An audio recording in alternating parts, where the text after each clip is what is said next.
Hello, and welcome to Dyslexia Devoted, the podcast dedicated to building awareness, understanding, and strategies to help those with dyslexia. I'm your host, Lisa Parnello, dyslexia therapist and founder of Parnello Education Services. Join me as we dive into today's episode of Dyslexia Devoted. Hello, everyone. Do you realize how hard it is for kids with dyslexia and other learning differences to take standardized tests? Welcome to episode 41 of Dyslexia Devoted, and today we are talking about how to prepare for standardized tests for kids with learning differences. Also, I wanted to share another documentary I found, which apparently I'm on a total educational documentary kick, and this one is all about ADHD. And since dyslexia often comes with ADHD as well, I thought you guys might be interested in it. The documentary is called The Disruptors, and I was able to rent it on Amazon totally for free, actually, just because I did some of those don't priority ship, send it whenever you feel like it kind of orders, and I had enough credits just to rent it for free. So that's an option if you want to be able to get it for free, if you are already one of those people that orders way too much on Amazon like I do. And one of the reasons I really liked this documentary is that it pointed out the differences between ADHD in boys and girls, and it also showed ADHD starting at about age 4-ish, all the way up through middle school and aiming into high school, which I thought was a great age range to show what ADHD can look like in different kinds of kids at different age levels. And before we jump into this week's podcast, I would absolutely love if you share it with a friend or educator that you know. This episode is brought to you by Little O. And in case you haven't listened to episode 25 yet, she was one of my little success stories that I shared earlier in episode 25. And she saw that I had some blank space on my calendar, and she picked this week's topic for you. So remember, you can always send me your request of what you guys want to hear about. So this week's request is coming from a kiddo. She and I have done plenty of test prep together, so she knows all about it, and she knows that I know about it, so she thought you guys should learn about it too.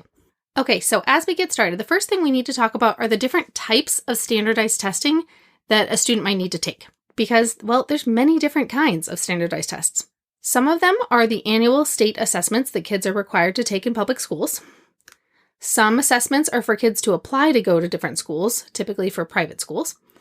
And others are benchmarks for kids to show progress over time, typically at the beginning, middle, and end of the school year, or sometimes just the beginning and end of the school year, depending on which testing system your school uses.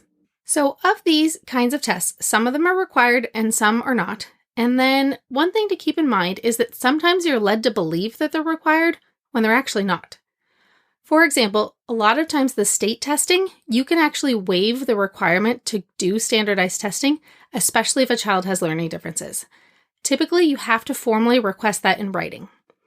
And I've seen many families choose to do this when their child is several years behind grade level, and the annual state testing isn't going to do anything except cause unnecessary stress for the child that the parents already know is well below grade level. It doesn't actually serve any educational purposes. The teachers don't use those assessments to formulate instruction or anything. It is just a benchmark for the state to measure a school's success rate. So a lot of times schools don't tell you that you can actually opt out of this testing when really you can. So if it is something that you know is really upsetting to your child and is not actually going to benefit them educationally whatsoever, know that a lot of times you do have the right to opt out of those kind of testings. So no matter what test it is, you need to tell the child what is at stake. Is there anything at stake? For example, some of that state testing, nothing happens to the kid based on the results of that assessment a lot of times. Every once in a while, certain schools do have certain requirements that you must pass a certain level or you get retained the following year. So make sure you do your homework so you give your child the real honest answer as to whether this test really matters or not. Because I do know in certain states, if you don't pass the reading assessment by 3rd grade, then you do get retained and held back in 3rd grade again. So make sure you know if there are consequences to poor performance on a particular assessment before you talk to the kids about it. Now let's talk about what some of the other consequences are. Sometimes there's no consequence whatsoever for their real life if they fail an assessment. Sometimes it determines if a child gets into the school or not. So if a kid really wants to get into the school, they have to know they have to try their best or they may not get in if they don't do well on this one test. Or is it just a placement test that determines the level of coursework they get put into?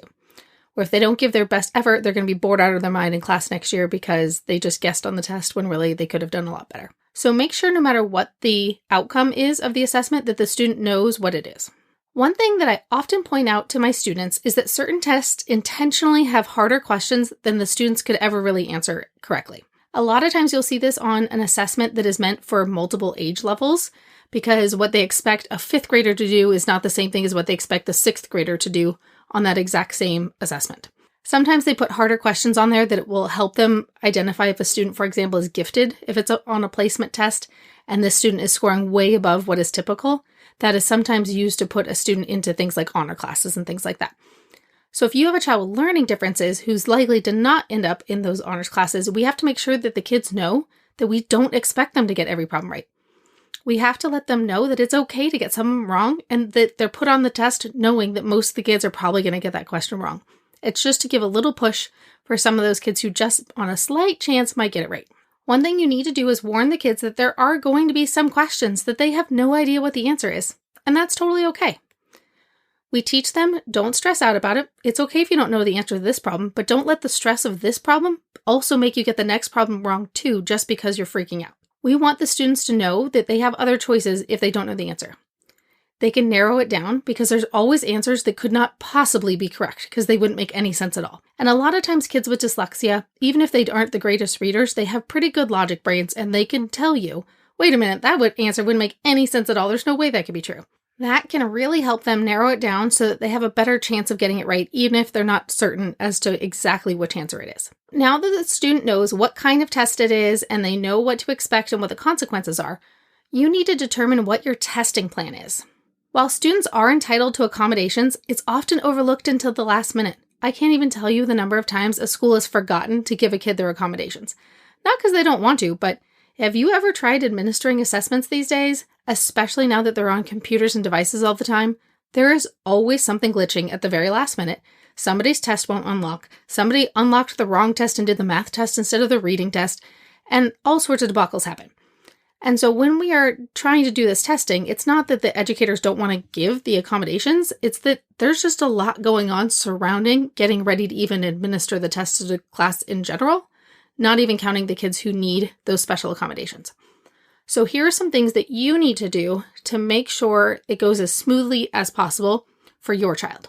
At least a week before the testing, make sure you clarify what the testing plan is. At least a week before the assessment, make sure you clarify what the testing plan is for your particular child based on their accommodation plan. So do they need to take that assessment in a different space? Because remember, it takes time and coordination to make sure there is a space with an adult supervising that a kid can go take their test somewhere different. What about their extended time? Most of the time, kids with dyslexia qualify for extended time.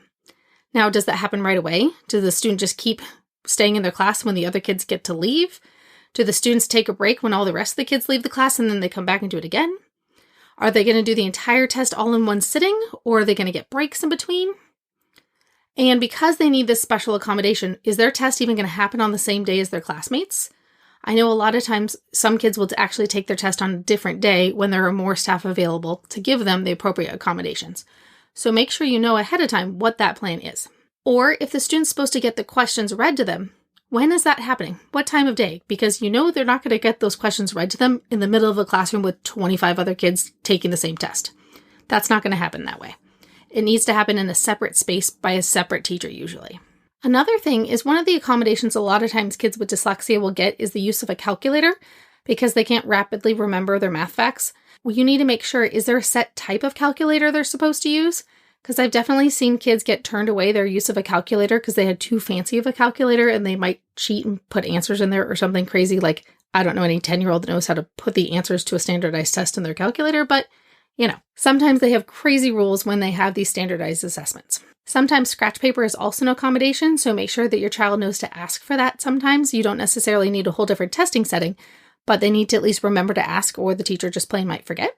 You also want to check in to see if they get to write directly in the test booklet instead of on a separate score sheet. A lot of times kids have trouble lining up the right questions to the right answers on the answer page, so sometimes one of the accommodations is they get to write their answer directly in the test booklet. So make sure you know what the possible accommodations are for your testing situation, and make sure you have a plan in advance to make sure all those things are taken care of. Otherwise, I've seen kids score significantly lower than they otherwise could when they aren't given the right accommodations. And that kind of nulls and voids what the assessment is really measuring when they weren't given the correct accommodations. One last standardized assessment thing that we need to think about is also writing prompts. A lot of times when students are applying to schools, in addition to there being a bubble fill in the answer multiple choice kind of test, there's often also a writing component. So make sure that your child knows in advance if they have a writing prompt that they're supposed to answer. Giving students a chance to practice writing prompts can be a significant part of that assessment prep time. Students need a lot of chances to practice how do I write everything I want to say within a 30-minute time window, or whatever the requirement is, factoring in extended time if they get it or whatnots. A lot of time kids with dyslexia struggle with getting started on their writing. They don't even know where to begin. So making sure that they get plenty of chances to fail without consequences when they're doing just some practiced writing prompts, when nothing really happens to them, outside of the real testing situation. We want to mimic what does the testing situation look like so it doesn't become so stressful when it really does happen. Many times students struggle with organizing their ideas when they have to be answering a writing prompt. So we want to make sure that we teach them how to write in a logical order. Show them how to restate the question in their answer. For example, if it says, tell me the most fantastic summer you've ever had, teach them to start their essay with, the most fantastic summer I ever had was when, and just something simple like that is a nice little prompt to tell them how to formulate a sentence out of a question. It seems pretty intuitive, but we have to remember kids with dyslexia, it's a language-based learning difference, so anything that requires the use of language and words tends to trip them up. It is not just seeing letters backwards or anything crazy like that. It is really how their brain processes language and formulates their thoughts and ideas into clear, coherent sentences. So we need to teach them the tricks like recycling the question into their sentence to get them off onto a good start. We also need to teach them how to outline their ideas and expand and give details on them. A lot of times the kids will kind of jump all around with all their different ideas, so we want to teach them how to cluster their ideas into the ones that make sense to go together. And these are best done in, low stakes environments where they get to write about something super fun. So whenever I do these writing prompts, I try to pick things that I know they would actually enjoy writing about. And then as we get closer to the test day, then we will do a writing prompt that is not so fun, but more likely one they will actually see on their testing situation, so that way they've had some chances to practice.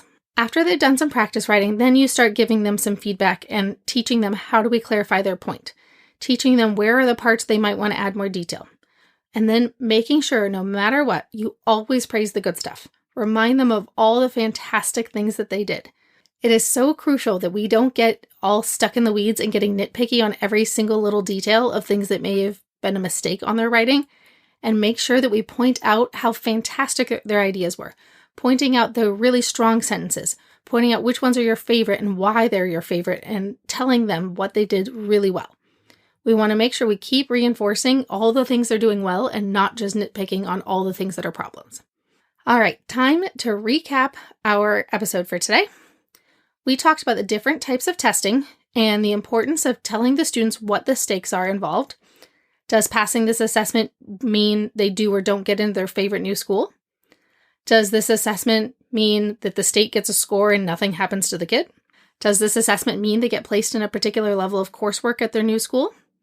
So make sure they know what the consequences are, or if there's no consequences at all, that all you care is they try their best and it really doesn't mean anything.